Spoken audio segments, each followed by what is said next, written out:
Betul-betul simple ni. Warna merah. Masuk tumbuk. Bawang tadi tu nak tumbuk pun boleh, nak iris pun boleh. Tidak ada masalah.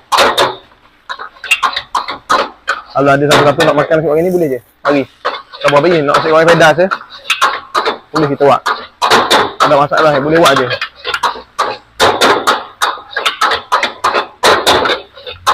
Aku rasa tadi tu, boleh gantilah. Dia garang Ajinomoto kau pandai-pandai set awak lah, pandai-pandai lah Pandai-pandai sendiri lah nak buat gana-gana. Takkanlah nak kena kabur susu masuk tambah sikit lagi berasa. Yang mana biasa masuk tu dia tahulah nak buat gana. Tahulah nak buat gana. Okey, sayur sikit.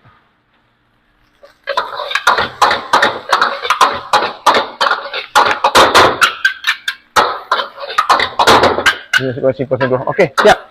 Jom. Mari tengok sini. Siap nasi.